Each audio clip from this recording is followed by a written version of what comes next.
the general who led our revolution, the president who set our nation on its course. There's a memorial to Thomas Jefferson, whose words about liberty and equality literally changed the world.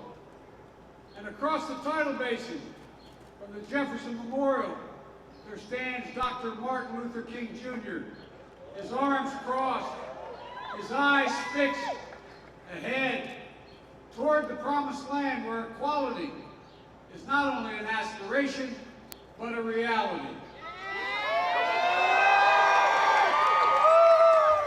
They help define who we are, guide what we do, remind us of the work that history has given us in our own time.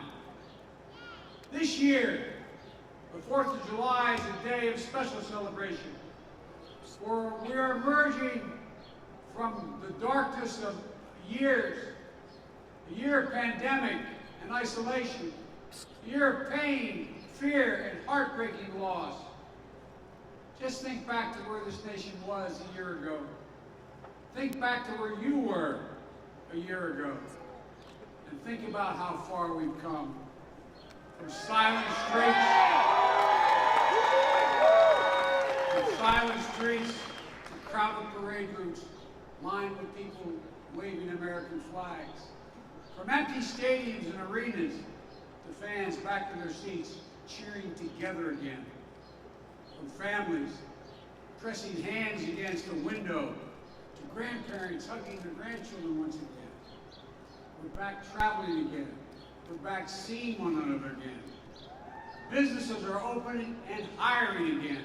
It took a plan. We're seeing record job creation and record economic growth. The best in 4 decades, and I might add, the best in the world. Today, all across this nation, we can say with confidence, America is coming back together. 245 years ago, we declared our independence from a distant king. Today, we are closer than ever to declaring our independence from a deadly virus. That's not to say the battle against COVID-19 is over. We've got a lot more work to do.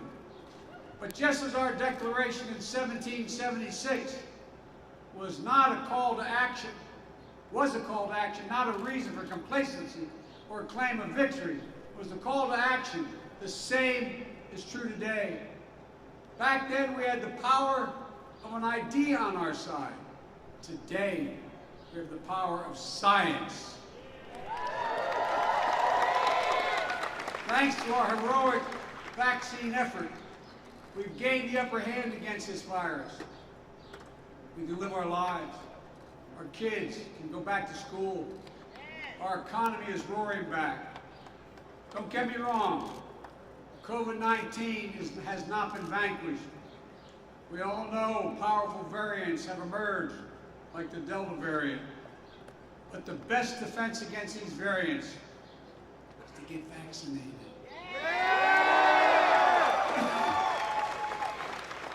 My fellow Americans, it's the most patriotic thing you can do. So please, if you haven't gotten vaccinated, do it now. For yourself, for your loved ones, for your community, and for your country. You know, that's how we're going to stay ahead of these variants and protect the hard-won progress we've made. We never again want to be where we were a year ago today. So today, while the virus hasn't been vanquished, we know this: it no longer controls our lives. It no longer paralyzes our nation. And it's within our power to make sure it never does again. And for that, we can thank the scientists and researchers, the educators, and all the other frontline and essential workers, like many of you here today, who became the light to see us through the darkness. I hope you know that you, the American people, have been part of one of the most remarkable achievements in American history. But in this moment of joy, We know that this day falls hard on all those who've lost a loved one. As I've told you before, each day I carry a card in my pocket with my schedule on it. And the back of that schedule, on that card, I have the number of Americans who've lost their lives to COVID, the precise number. As of tonight, that number is 603,018 people who've lost their lives. There are husbands and wives, mothers and fathers, sons and daughters, brothers and sisters, grandparents, friends, neighbors, co-workers.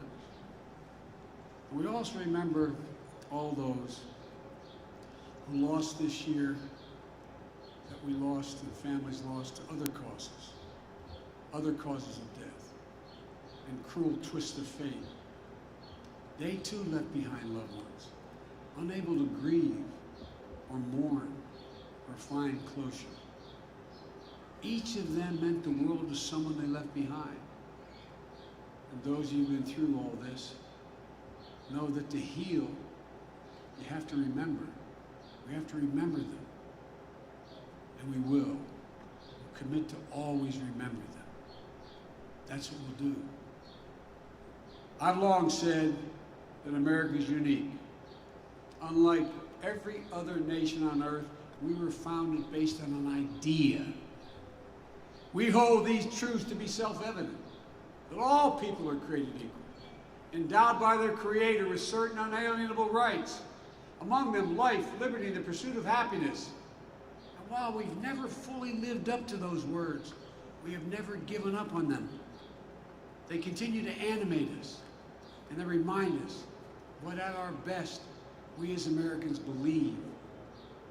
We Americans, we believe in honesty and decency, in treating everyone with dignity and respect, giving everyone a fair shot, demonizing no one, giving hate no safe harbor, and leaving no one behind. We lead by the power of our example, not the example of our power. We're part of something so much bigger than ourselves. We stand as a beacon to the world. It's a code. It's a code, uniquely American code. It's who we are. To all the service members and their families who are here tonight, today, all of you serving around the world, it's the greatest honor to serve as your Commander-in-Chief. Jill and I,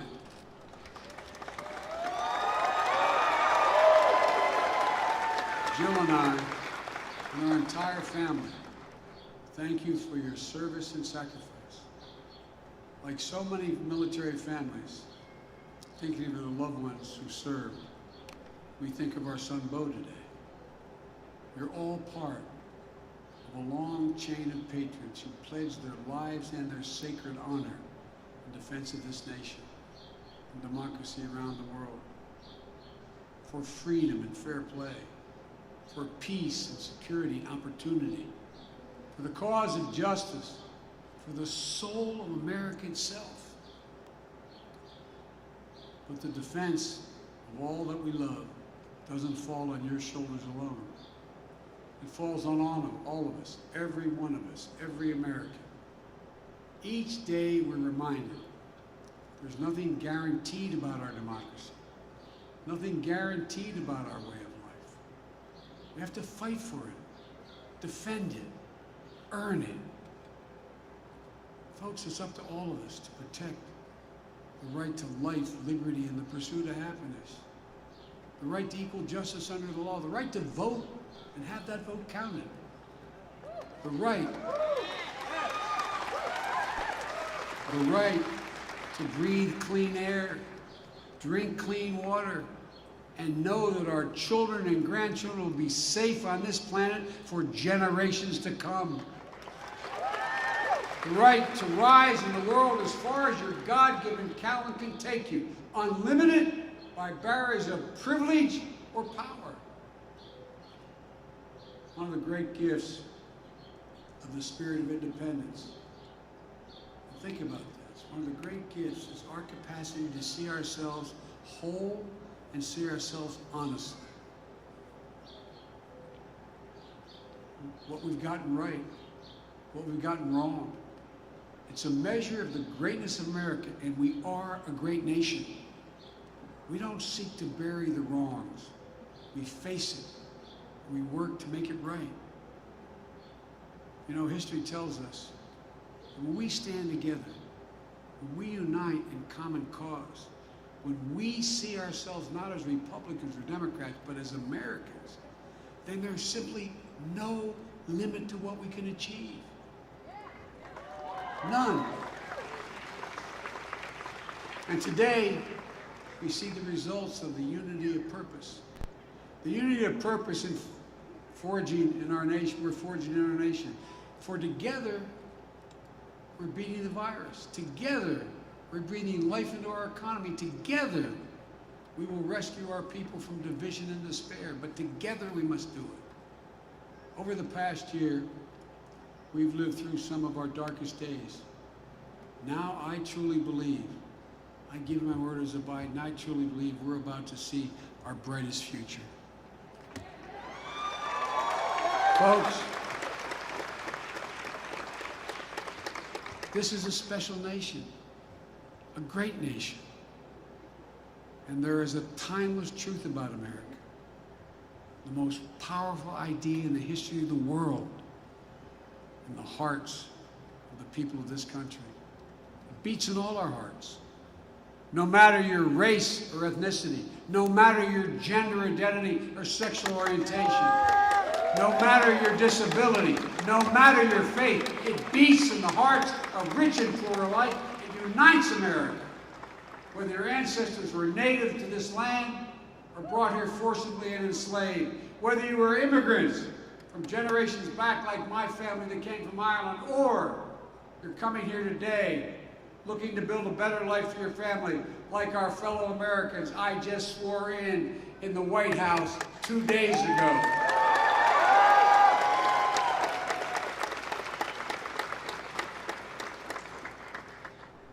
The American creed, we use that phrase, the American creed, is we're all equal, created equal. It was written a long time ago.